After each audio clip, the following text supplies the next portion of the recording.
Date sa aking halamanan. Marami ng bulaklak ang aking ampalaya. Sana magbunga ka. And let's harvest. May masipag tong mamunga itong aking nag-iisang puno ng piman. Oh, dahil niyang meron pa siya doon, oh. Lalaki.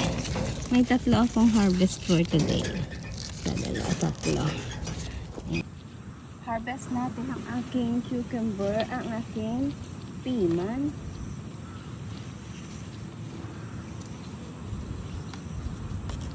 Ang lalaki, oh.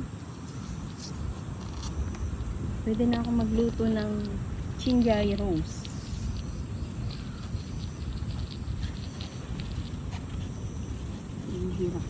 Mahirapan akong putulin itong isa.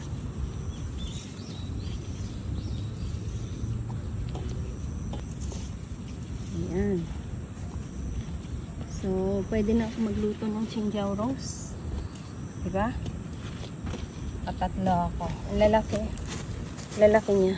Then, kukunin ko na rin yung isang kunin ko natin isang cucumber. Medyo maliit pa siya, pero hindi kasi ako araw-araw pumupunta dito. Baka pag pinatagal natin malaki na to masyado sa Monday.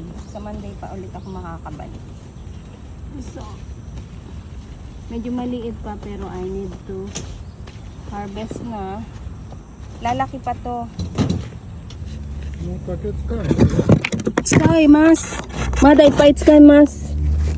So, yan yung aking harvest for today. Yung kamatis ay mukhang maliit siya kasi mahihinog na to, oh. Oh, maliliit ang akala ko malalaki yung bunga nitong kamatis ko. Parang hindi siya lalaki. Pero okay na rin. Kamatis is still kamatis. Diba? Yan ang aking halamanan. Yung aking talong bulaklak, marami palang bulaklak. Wala pang bunga. May bunga na pero maliliit pa. Look. Ang dami niyang bulaklak, oh. Diba?